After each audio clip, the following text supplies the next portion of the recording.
ये प्रकाश क्या चीज है? हाँ, प्रकाश जो बात है उसको थोड़ी सी इतना साधारण बुद्धि से बनेगा नहीं, थोड़ा सा ज्यादा बुद्धि लगाना पड़ेगा। सोम भगवान, हाँ बुद्धि लगाओ। तो प्रत्येक वस्तु प्रकाशमान है, ये पढ़ता है आपको?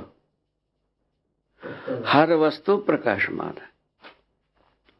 एक परमाणु अंशु से परमाणु, परमाणु से अणु, अणु से अणुरचित पिंड, ठीक है, और हर प्राणकोशाएं, प्राणकोशा से रचित हर रचना प्रकाशमान, ठीक है। इतने ही नहीं है, व्यापक वस्तु भी नित्य वर्तमान है, प्रकाशमान है एक एक वस्तु, और व्यापक वस्तु वर्तमान है। ऐसा बना हुआ, ऐसा आप देख लीजिए। व्यापक वस्तु नित्य वर्तमान है, ठीक है ना, एक एक वस्तु नित्य प्रकाशमान है। ये दोनों समझ में आता है? प्रकाशमान पहचान प्रस्तुत करता रहता है अपना, तो व्यापक अपना पहचान प्रस्तुत नहीं करता है। कब कह रहा है कि नहीं करता है? तो प्रकाशमान वर्तमान कहाँ है ना भाई? वर्तमान पहचान नहीं तो क्या होता होगा रे? प्रकाशमान नहीं है व्यापक, ऐसा आपने कहा। प्रकाशमानता सीमाएं हैं, व्यापकता वर्तमान है। ये हर एक वस्तु वर्तमान भी है और प्रकाशमान भी है, अपने अलग पहचान को प्रस्तुत करता है, ठीक है। तो इस ढंग से काम हुई। इससे वर्तमानता और प्रकाशमानता का मूल में, प्रकाशमानता के मूल में ये कभी विज्ञान उसमें उस जगह को टटोल पाया नहीं टटोल पाया हम नहीं जानते हैं। मूल तत्व है ये व्यापक वस्तु में एक एक वस्तु संपृक्त रहना। संपृक्त रहने का फलस्वरूप ही है ये इनमें ऊर्जा संपन्नता, बल संपन्नता बना रहना। ऊर्जा संपन्नता, बल संपन्नता बना रहने का प्रमाण ही है क्रियाशीलता। क्रियाशीलता का व्याख्या ही है कि श्रमगति परिणाम। ये श्रमगति परिणाम के साथ इन पांचों शक्तियों का पांचों पहचान, जैसा कि ध्वनि का पहचान मनुष्य को है, ताप का पहचान मनुष्य को है, चुंबकीयता का पहचान मनुष्य को है, भार का पहचान मनुष्य को है, ठीक है, और विद्युत का पहचान मनुष्य को है। इन पांचों प्रकार की पहचान एक ही परमाणु में होता है, हर परमाणु में होता है। इसीलिए हर वस्तु इस अस्तित्व में जितने भी वस्तु आपको दिखता है, बड़ा छोटा, सभी का सभी परमाणु का ही रचना है मूलतः। इन सभी पांचों चीज होने के आधार पर वो ये दूसरे को पहचानता भी है, स्वयं का पहचान दूसरा करते भी है। ऐसा बना हुआ महाराज। क्या बात हो गई? इसमें अपने को तकलीफ कहां से आई है? मनुष्य अपना पहचान को निर्धारित नहीं कर पाया, इसी आधार पर सारे तकलीफ जर्मिनेटेड है। प्रकाशमानता बराबर प्रकाश, एक सूत्र आ गई। प्रकाशमानता ही प्रकाश है। एक बात, ज्यादा और कम, ज्यादा प्रकाश कम प्रकाश, इसको कैसा पहचानोगे? बोला जितना ज्यादा तप्त रहता है उसका प्रतिबिंब ज्यादा प्रकाश कहलाता है। तप्त परम स्थिति में सूर्य है, सूर्य का प्रतिबिंब ज्यादा प्रकाश किसी के ऊपर प्रतिबिंबित होता है, वो ज्यादा प्रकाश सा दिखता है, प्रकाशित रहता है। एक है सूर्य अपने जगह में प्रकाशित है, हम यहां धरती पर प्रकाशित। सूर्य का प्रतिबिंब पड़ने से हमारा प्रकाशमानता का दिन दूनी चौगुनी रात चौगुनी कर देता है। क्या बात है, क्या बात है? इसमें क्या तकलीफ है भाई? हमारा प्रकाशमानता का एक को 10, 10 को 1000, 1000 को करोड़ भाग बढ़ा देता है। पहचान, परस्पर पहचान के लिए यह बनता है। उसके बाद और एक अड़चन आ गए साहब, गुग्गू का आंख चलो घुघू का आंख में क्या होता है, दिन में अंधा हो जाता है, उस दिखवे नहीं करता है। लाइट फोबिया, जो आदमी को लाइट फोबिया होता है जानते हैं, ज्यादा प्रकाश होने से आंखें बंद जाती है ना, ठीक है। ये इसी प्रकार से जो इसका घुघू का आंख में क्या होता है, ये प्रकाश से वस्तु दिखवे नहीं करता है, अंधा हो जाता है। चिड़िया, उल्लू, उल्लू महाराज, हाँ घुघुआ कहते हैं, हाँ ठीक है। ये सब बातें आपके पास विविधता रखी हुई है। कहना ये नहीं है कि ये सिद्धांत पूरा हो गया, ऐसा नहीं है। तो स्वयं में हर वस्तु प्रकाशित है, ये सही है। कैसा आपको समझा दिया है? ये आप तक पहुंचता है कि नहीं पहुंचता है? क्या हर वस्तु अपने में प्रकाशमान है, फलस्वरूप एक दूसरे को पहचानता है। उसका प्रमाण कहां से मिल गया भाई? उसका प्रमाण अस्तित्व में रखा है। एक परमाणु अंश दूसरे परमाणु अंश को पहचाना है, तभी परमाणु के रूप में कार्य करता हुआ हमको समझ में आता है। हर चल रहे हैं बाबा जो है, जैसे हर वस्तु प्रकाशमान है, पर दूसरी प्रकाशित वस्तु उसके प्रकाशमानता को बढ़ा घटा सकती है। ये प्रकाशमानता को और स्पष्ट करता है दूसरे के लिए। प्रकाशमानता वत नहीं है, चाहे सूर्य का प्रतिबिंब पड़ा हो नहीं पड़ा हो, आपका प्रकाशमानता वत नहीं है, ठीक है। और अंधेरे, जिसको हम अंधेरा कहते हैं, उसमें भी आप वैसे ही प्रकाशमान हैं। सूर्य के छाया में भी आप वैसे ही प्रकाशमान हैं। वस्तु का होना बराबर प्रकाशमान। हाँ, वैसा अपनी आंखों की क्षमता नहीं है कि किसी एक स्थिति में देख पाए, किसी एक स्थिति में नहीं देख पाए। अभी वो तमाम चश्मा किश्मा बना डाले, वो क्या क्या तो बना डाले, आप ही बताते हो। रात में भी देखने वाला सब बात पूरा हो गया। ताप और प्रकाश दोनों को अलग अलग स्पष्ट किया जाना चाहिए। हाँ, प्रकाशमान, हम प्रकाश कहते हैं, वो ताप को ही मतलब कह रहे हैं। प्रकाश ताप नहीं, मैंने ताप को प्रकाश नहीं कहते हैं। प्रतिबिंबन ही प्रकाश मानता है। आपका प्रतिबिंब ही प्रकाशित रहता है, आपका ताप प्रकाशित नहीं रहता है। ताप आपका यदि जरूरत से अधिक होता है तो परावर्तित होता रहता है, सब चारों जगह में सभी ओर बट जाता है, ठीक है। आपका बिंब का प्रतिबिंब सदा सदा के लिए वैसे ही रहता है। प्रतिबिंबन क्रिया बराबर प्रकाशमानता। ये हर वस्तु दूसरे सीधाई से अपने सीधाई में, ऐसा तो अनंत कोण संपन्न है हर एक वस्तु। प्रकाशमानता बराबर स्वभाव गति बराबर पहचान, ये एक इससे संबंधित नहीं है। वो गति को मतलब स्वभाव में है। बिंब का प्रतिबिंब होता है, बिंब का प्रतिबिंब होता है। हर बिंब रचना की फलन है। तो हर रचना, छोटे से छोटा रचना भी को अभी नाम देते हैं तो एक परमाणु अंश ही होता है, उससे कम होता नहीं, ठीक है। वो भी एक रचना ही है। क्यों? उसको गणितीय विधि से उसको विखंडित किया जाता है, वो भी एक रचना ही है। ये शरीर भी एक रचना है, अनेक टुकड़े का एक टुकड़ा। क्या कहते हो? एक धोती अनेक टुकड़े का एक टुकड़ा, एक दीवार अनेक टुकड़े का एक टुकड़ा, एक धरती अनेक टुकड़े का एक टुकड़ा। जाओ अरे जी, अभी एक बहुत प्रचलित मान्यता है कि प्रकाश सरल रेखा में चलता है। प्रकाश कणों से मिलकर, विशेष प्रकार के कणों से मिलकर बना है और वो एक सरल रेखा में चलते हैं। इसके कारण इसको कई तरीके से देखे हैं। हाँ ठीक है, वो ऐसा देखते होंगे, ऐसा व्याख्या करते होंगे। कण चलता है कि धूलि चलता है और वो स्वयं में चल देता है, उसके बारे में बाद में बात करेंगे। अभी जो हमने जो देखा है, समझा है, हर बिंब का प्रतिबिंब होता है, हर बिंब एक रचना है। एक बिंब, कोई एक रचना दूसरे रचना को पहचानने योग्य रहता है, इसी का नाम है प्रतिबिंब। जैसा आपका रचना को हम पहचाने, वही चीज है आपका प्रतिबिंबन। इतनी ही बात। ये विधि परमाणु अंशों से लेकर सभी बड़े बड़े ग्रह गोलों तक है। ये धरती सूर्य को पहचानता है, तभी अपने एक गतिपथ को बनाया है, निश्चित व्यवस्था को देता ही जाता है। ये सब करते ही है, ठीक है। सूर्य का प्रतिबिंब धरती पर है, उसी प्रकार धरती का प्रतिबिंब सूर्य पर भी रहती है। ऐसा है।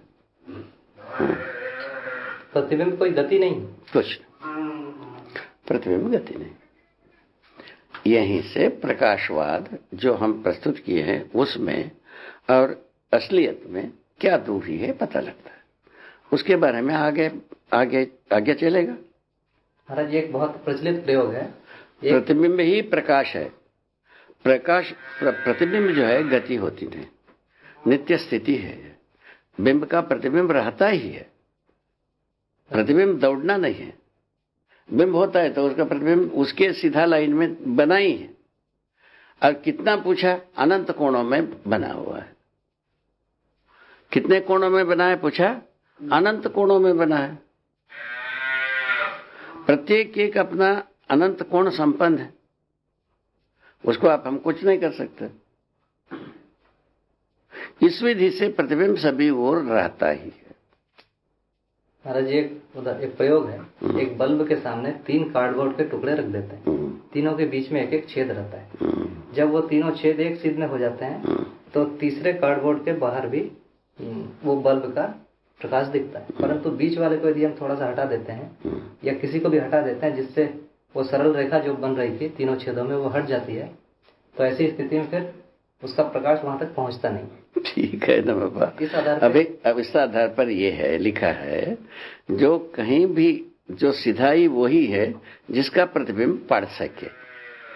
जैसा आप पढ़े हो, ये दीवार आपके सरल रेखा में है, मैं सरल रेखा में, चारों तरफ वस्तुएं सरल रेखा में, सभी और आपका प्रतिबिंब है। तो आपको यहाँ इतने में घेर दिया जाए, वो जो घेरा हुआ वस्तु के ऊपर आपका प्रतिबिंब सभी ओर रहता है। ऐसा है। उस बुद्धिहीनता को कैसे कैसे बताते हो, आप ही सोच लो। ये सब आदमी को गुमराह बनाने की कथा हो गई कि नहीं? इसमें एक और प्रश्न है, ये तो स्पष्ट है ना, ये प्रयोग का तरीका आदमी को गुमराह बनाने की है। बाबा इसमें ये बात स्पष्ट होनी चाहिए कि प्रकाश नहीं है या ताप नहीं पहुंचा है। ताप की बात कही नहीं रहे हैं, सूर्य का प्रतिबिंब पहुंचना। दादा ये जो अभी एक प्रयोग बताया इसके संदर्भ में बताइए, वो जो बल्ब का प्रतिबिंब है वो उधर अब क्यों नहीं पहुंच रहा है? अरे बड़ा मुश्किल हो गया। बल्ब का प्रतिबिंब जो है ना किसी अपारदर्शक वस्तु के ऊपर प्रतिबिंबित होता है। आपका भी वही हालत है हसरत, सूर्य का भी वैसे ही हालत है हसरत। मतलब प्रतिबिंब तो सरल रेखा में चलेगा, सभी वो सरल रेखा है। तुम जो चाहते हैं वही सरल रेखा नहीं है बाबा। फिर जैसे 3 कार्डबोर्ड रखे हैं तो पहले कार्डबोर्ड से दूसरे कार्डबोर्ड तक चला गया, हटाने पर भी फिर घूम के जा सकता था। ये अब इसको क्या करोगे?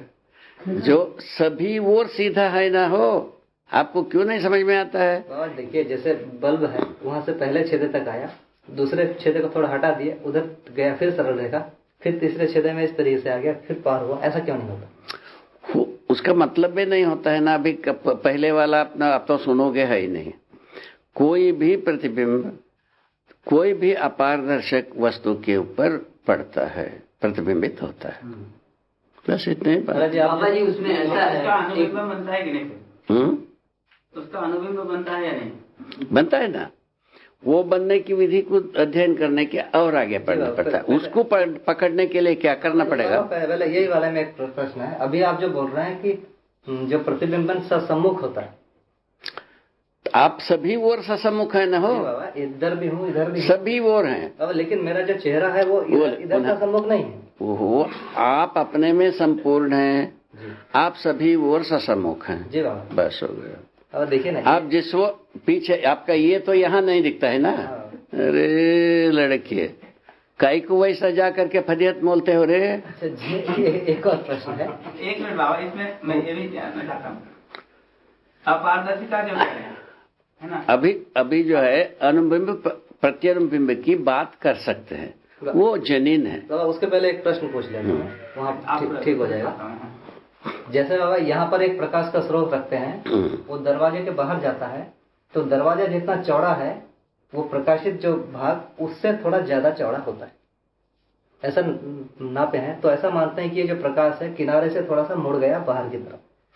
ठीक है, वो जो कुछ भी आप व्याख्या कर ले महाराज जी, बात तो सही है ना। किसी का प्रतिबिंब, उसका अनुबिंब, प्रत्यनुबिंब विधि से ये सब व्याख्यायित हो जाते हैं, इसमें कोई तकलीफ नहीं। अब अनुबिंब प्रत्यनुबिंब के बारे में अब जो आपने जिज्ञासा की थी, उसके लिए अपने को ये करना पड़ेगा, एक दृग बिंदु नाम की चीज को पहचानना पड़ेगा। आंखों का, दोनों आंखों का मिलने पर एक बिंदु होती है, उस बिंदु का नाम है दृग बिंदु। ठीक है, दोनों आंखों की जोड़ जहां होता है, एक ये है। ये मस्तिष्क के अंदर होता है या बाहर में, दृष्टि में होता है जोड़ बिंदु? आंखों के बाहर होता है ये दृग बिंदु। वो भीतर होता है दृग मूल, जो ज्ञानवाही तंतु से जुड़ा रहता है, दृग मूल। ठीक है ना। दृग बिंदु बाहर होता है। ठीक हो गए।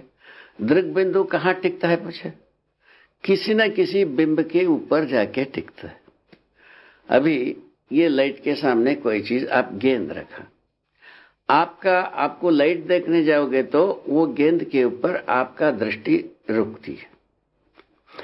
वो दृष्टि रुकने के पश्चात ये जो प्रकाश आ रहा है, वो इसको लाइट को पीछे लेके चले जाएं और गेंद छोटी होती ही दिखती है। काय को दिखती है पूछा? वो जो गेंद के बाहरी भाग से आई हुई प्रकाश जो है, अनुबिंब प्रत्यनुबिंब विधि से इन दोनों की दूरी की जो अणु होते हैं उस पर प्रतिबिंबित हो जाते हैं। प्रतिबिंबित होने का अनुबिंब क्या है? किसी बिंब को लेकर के दूसरे को पर उस प्रतिबिंब को प्रस्तुत करना, स्थापित करना। मतलब दो प्रतिबिंब, अपना भी किसी दूसरे का भी, दोनों प्रतिबिंब पड़ता है, उसका नाम अनुबिंब। ठीक है। उसी प्रकार प्रत्यनुबिंब भी ऐसे ही होते होते ये जितना दूरी को, जितना चौड़ाई को गेंद घेरा था, वो छोटा होता चले जाता है। क्यों होता है भाई? सभी ओर से ये प्रकाश का अनुबिंब प्रत्यनुबिंब वो प्रकाश को उन कणों में, उन अणुओं के ऊपर स्थापित कर देते हैं। ये सब प्रकाशमान है, ये सब उझेला है, ऐसा लगने लगता है, ये बनी रहती है। किंतु गेंद उतना ही रहता है। ठीक है। और तो हमको देखने में दूर जाने से छोटा दिखता है, पास आने से गेंद का आकार दिखता है। जिस जगह पर उसका आकार बिल्कुल बराबर दिखता है, बस वही दृग बिंदु है, दृग बिंदु वही। महाराज एक और चीज है, ये पेन को सामने लाते लाते एक ऐसी स्थिति आती है कि अब वो दिखता नहीं। वो तो आंखों के बिल्कुल पास आ जाने से नहीं दिखेगी। हाँ, वो तो वो क्या चीज है? ये हमारा दृष्टिपाट, इसका नाम है दृष्टिपाट। समझ में आता है? दृष्टिपाट दृग बिंदु दोनों का योग होने पर वस्तु दिखती है। एक दृष्टिपाट जो होती है वो सीधा सीधा कितना दूर तक फैल सकता है, जैसा ऐसा फैला है। कैसा फैला है? हाँ, इधर 45 डिग्री, इधर 45 डिग्री, 90 डिग्री को कवर किया रहता है। दोनों आंखें मिलके 90 डिग्री की इसमें कोणों में भागती रहती है। तभी ही और दूर जाकर के बहुत सारा विशाल आकाश दिखाई पड़ती है। बात सही है? ये समझ में आता है? ये है दृष्टिपाट। उसके अंदर जो एक चीज आता है, जैसा सूर्योदय हुआ, सूर्य को देखते हैं, वो दृग बिंदु हो गई। ठीक है। और उस अभी ये बताया, गेंद की बात बताया, ये दृग बिंदु की वस्तु हो गई। तो वो जो जब ये होते होते वो गेंद को हम और पास लाया और पास लाया और पास लाया, जो हमारा दृग बिंदु जितना दूर पर उसको बराबर देख सकता था, जितना लंबा है चौड़ा है, उससे पास आने के बाद वो हमारे दृष्टिपाट को ढक देता है। माने हमारा दृष्टिपाट यहाँ आते तक में जितना चौड़ा है, उसको उससे ज्यादा वो वस्तु बन जाता है। बन जाने के बाद पुनः पूरा पास में आने के बाद वो वस्तु भी नहीं दिखता है। वस्तु सभी और माने इसका सत्ता का घेराव होना चाहिए, तभी दिख पाता है, नहीं तो दिख वो नहीं करेगा। वस्तु दिखने के लिए ये सभी ओर से दृष्टि को दृष्टिपाट के अंदर होना चाहिए, दृष्टिपाट से छोटा होना चाहिए, तभी वस्तु दिखेगी, नहीं तो दिखो नहीं करेगा।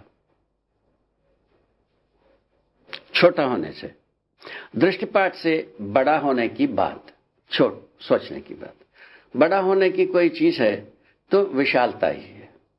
विशालता की बात जो है ना, जो हम जितने और अभी 90 डिग्री की बात किया, ये इस 90 डिग्री को 4 बार घुमा देने से 365 डिग्री हुई। ठीक है ना, ठीक है ना। तो ये 90 डिग्री में ये सारे विशालतम वस्तुएं कितना आ पाते हैं उसको नापने की बात आती है।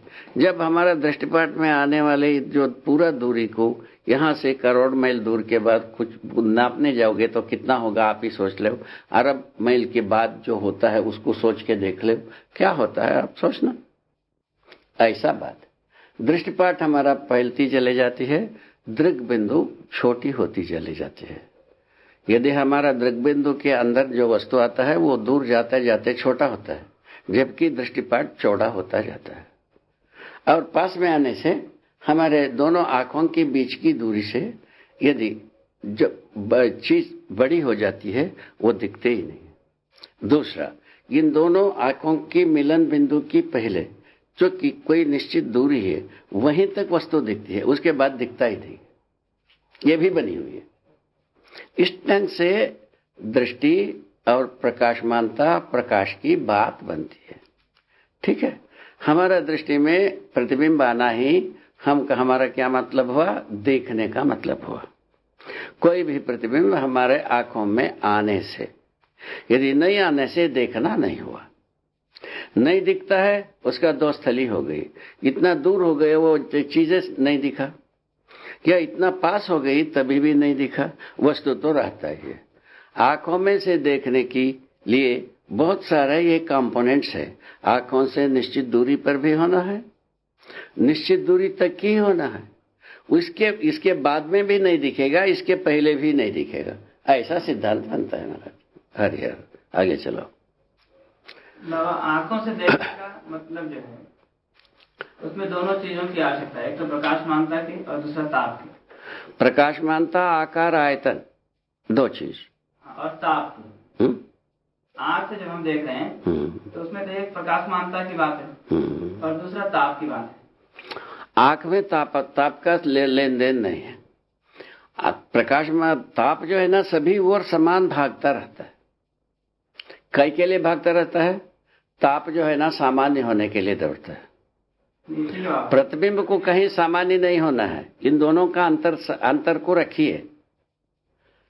प्रतिबिंब को कहीं भी सामान्य अथवा आवेश दोनों नहीं होना है। प्रतिबिंब है, ना ज्यादा है ना कम है। ठीक है बाबा। हाँ। जो आंख से हम देख रहे हैं है ना, उस वस्तु का दिखना नहीं दिखना वो पास होना, हाँ, पर निर्भर करता है। हाँ, कि वो तप्त है या नहीं है, वो तप्त है कि नहीं, उस आधार पर हम इन आंखों से देख पाते हैं या नहीं देख पाते हैं। तो आंखों के पहचानने की जो सीमा है उसके बारे में देखिए, स्पर्शेंद्रिय का यदि उपयोग नहीं करेंगे तो आंख में भी तो स्पर्शेंद्रिय है, स्पर्श करने का बात आंख में भी है। इस ढंग से ताप जो है ना आंखों पर भी मैंने पहचानने में आए, किंतु आंख पर इसका स्पर्श का मैंने ताप का कोई प्रतिबिंब नहीं होता है, प्रभाव होता है ताप का। कह रहा हूँ कि किसी इसको मैं देख पाता हूँ है ना, या नहीं देख पाता हूँ आंखों से। क्या चीज? किसी भी वस्तु को, जैसे इस वस्तु के प्रतिबिंब को देख पा रहा हूँ कि नहीं देख पा रहा हूँ। क्या देख पा रहे हैं? बिंब को देखते हैं आप? जी, बिंब को, है ना। हाँ, तो अंधेरा होने का क्या मतलब है? अंधेरा का मतलब ये है कि उस वस्तु में उतना ताप नहीं है जितना। अंधेरा होने की मतलब है हमारा आंख देख नहीं पाना। हाँ, तो उसका मतलब क्या हुआ? इसका मतलब ये हुआ किसी न किसी एक निश्चित जो प्रकाशमानता को हम देख पाते हैं, निश्चित प्रकार की प्रकाशमानता को देख नहीं पाते हैं। इतनी ही बात है। प्रकाशमानता तो उतनी ही है वस्तु में। हर वस्तु भिन्न भिन्न आकार प्रकार वस्तुओं से रचित बिंब है। ठीक है ना, ठीक है ना। पूरा दिख जाओ। बाबा मैं इस प्रश्न को ठीक से करता हूँ। यदि मतलब घनघोर अंधेरे में ये चीज मुझे पढ़ने में नहीं आएगा और अभी पढ़ने में आ रहा है, इसका क्या अंतर हो गया? उसका अंदर हमारा आँख का ही कैपेसिटी की बात है। हमारा आँख की योग्यता इस प्रकार की परिस्थिति में पढ़ने योग्य है। इससे यदि भिन्न होता है तो नहीं पढ़ पाता है। इतनी बात है। ये जो परिस्थिति बनी बाबा जी दिन में या प्रकाश में, ये किस कारण से बनी? किसी तप्त पिंड के कारण बना हुआ है। क्या बोले? किसी तप्त पिंड के कारण ये परिस्थिति। हाँ, ये परिस्थिति बनी हुई है। ठीक है। तो ये निष्कर्ष निकला ना कि हम जो देख रहे हैं आँख से अभी, उसमें दोनों चीजें काम कर रही हैं। एक तो उसकी वस्तु की प्रकाशमानता और दूसरा उसके तप्त होना। उसका तप्त होना तो इस मात्रा में तप्त होना कि आंखों की सीमा में आ जाए। उससे ज्यादा तप्त होगा तो भी नहीं दिखेगा, उससे कम कुछ भी। ठीक है, ये तो बात पहले भी हुआ ना। आंखों में भी स्पर्श ज्ञान है, ये बात हो चुकी है ना। किंतु देखने की बात जो है, ताप नहीं है, ये वस्तु ही है, प्रतिबिंब ही है। ताप दिखता नहीं है आंखों में। आंखों में स्पर्श होता है। स्पर्श होना, देखना, ये दोनों में अलग अलग प्रक्रिया है। हाँ, इसको अपने को पकड़ के रखना चाहिए, ज्यादा उत्तम है। आगे चल करके बहुत सारा कंपोजिशन आ गया ना भाई। थोड़ी सी हम एक ही बात से थोड़ी पिंड छुड़ा पाएंगे। तो करोड़ों करोड़ों परिस्थितियों में ये सिद्धांत काम करना है। तो प्रकाशमानता और आंखों से देखना दोनों में एकदम दोनों एक ही नहीं है, दोनों में कुछ और बात जुड़ जाती है। हाँ, प्रकाशमानता का मतलब बिंब, प्रतिबिंब जो है, बिंब का प्रतिबिंब आंखों में आता है। ठीक हो गए। ज्यादा तप्त होने पर जो तप्त बिंब जहां जहां पड़ता है, उसके वो जितना अच्छे ढंग से प्रकाशित थी, उस प्रकाशमानता को ज्यादा बढ़ा देता है। ये दूसरा देखने के लिए अनुकूल हो जाता है। जो कम दिखने वाला आंखों में दिखता है, जैसा मनुष्य का कम देख पाता है, उसके लिए अनुकूल है ये। इतनी ही बात। महाराज जी, एक और प्रश्न बनता है प्रकाश में। जैसे एक पारदर्शी कांच है, कांच है जो पारदर्शक होता है, तो वो पारदर्शी कैसे बन जाता है? प्रतिबिंब उस पार कैसे जा रहा है? इस ढंग से जाता है बाबा। जो पारदर्शी का मतलब क्या मानते हो? उस तरफ, उस पार से इस पार दिख जाए। बात तो, परिभाषा तो वैसे ही रखी हुई है। ठीक है ना भाई। तो इसी पारदर्शिता के आधार पर उस तरफ जो बिंब है, वो इस तरफ भी वैसे ही दिखता है। अपारदर्शकता का मतलब यही है, उस पार जो बिंब है वो इस पार ना दिखे। बात हो गया, बात हो गई पूरा। ठीक है ना। तो जब दिखता है तो आप उसके आगे की क्या बोलना चाहते हैं? कांच में वो स्वभाव है। कांच जैसा और कोई चीज, ये प्लास्टिक बना ले, उसमें भी वो स्वभाव है, पारदर्शिकता। उसी प्रकार की पारदर्शिकता पानी में होता है। ठीक है। अच्छा, इसी प्रकार और कुछ वैसे चीज बना ले, उसमें पारदर्शिकता आ ही जाती है। तो ये पारदर्शिकता वस्तु का गुण है। हाँ, वस्तु का रचना है। ये रचना के कारण, वस्तु का रचना के कारण। ठीक है, आगे। तो कण जो मतलब किसी चीज का प्रतिबिंब किसी पारदर्शक वस्तु के आर पार जाता है, तो ये कणों के रूप में उसको भेद के नहीं जा रहा है। इसके सामने कांच रखते हैं, तो इसका प्रतिबिंब उस पार जा रहा है, दिख रहा है। तो इसमें से निकलने वाली कण कांच को भेद के चली जा रही है, ऐसा नहीं है। नो, भेदना पादना कुछ नहीं, वो रचना का प्रतिष्ठा है। ये उसको छेद बनाने की प्रतिष्ठा नहीं है। तो बाबा जी, उसमें ऐसा हुआ, कांच में उसका प्रतिबिंब बना और वो प्रतिबिंब फिर उस पार और बना।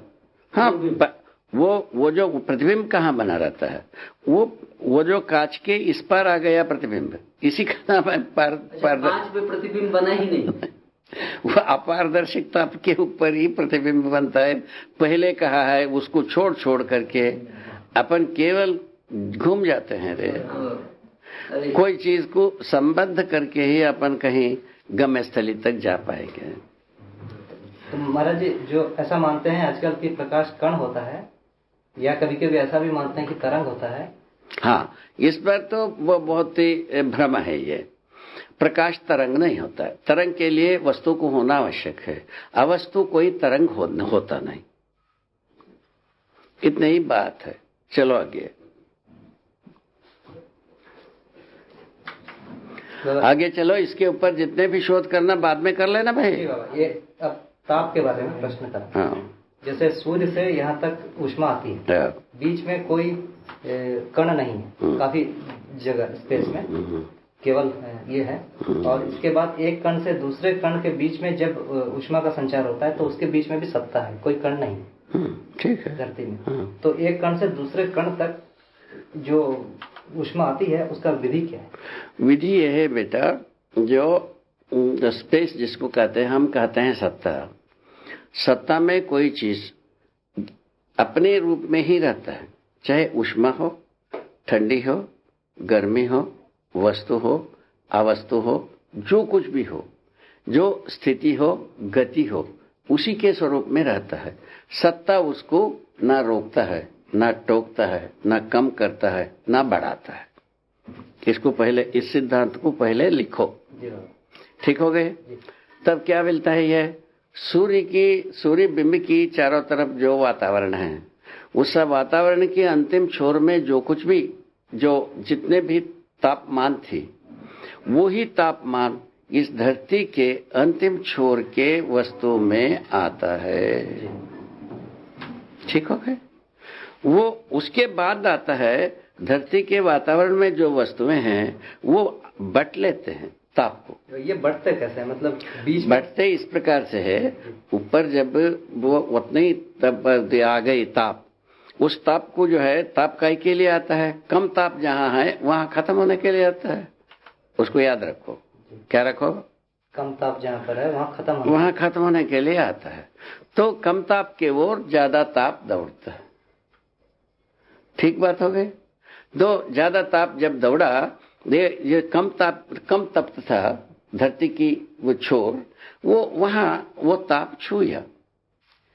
ठीक है? ताप छुआ मतलब ऐसा लगता है कि इस कण से कोई चीज निकल के उस कण में पहुंच गया, ऐसा होता है क्या?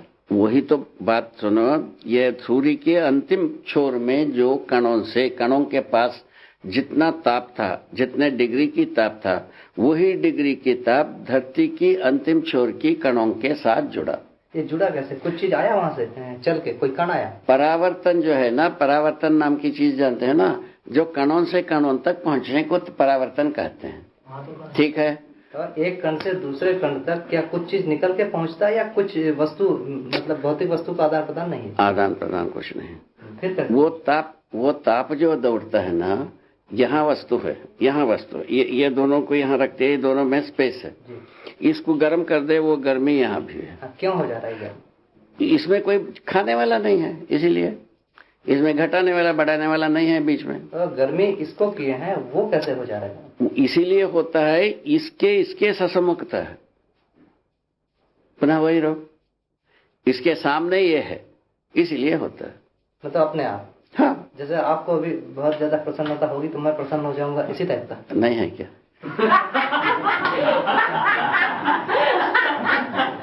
है ना? इसी विधि से शोक संताप भी है। ये सभी चीज ऐसे ही है ना? बहुत आसान कार्यक्रम है, सहज कार्य है ये। मतलब अब एक इकाई आवेशित हो गई है, उसके आवेश को सामान्य बनाने के लिए। हाँ, बाकी सब तुले हैं। उसके बाजू का जो कोई भी कण है, वो अपने आप में कुछ आवेश को स्वयं में स्वीकार लेता है, उसका आवेश कम हो जाता है। कितना बढ़िया रहे, कितने ही है आदमी जाति, इतने ही। अस्तित्ववादी विधि। हाँ, अस्तित्ववादी विधि क्या बोले? यही सह अस्तित्ववादी विधि। बस यही सह अस्तित्व का प्रमाण है। इसी विधि से क्या होता है, हर आवेश सामान्य होने की सिद्धांत निकलती है। नहीं तो निकल ही नहीं सकता। नहीं तो आवेश सामान्य ना हो, सही बात।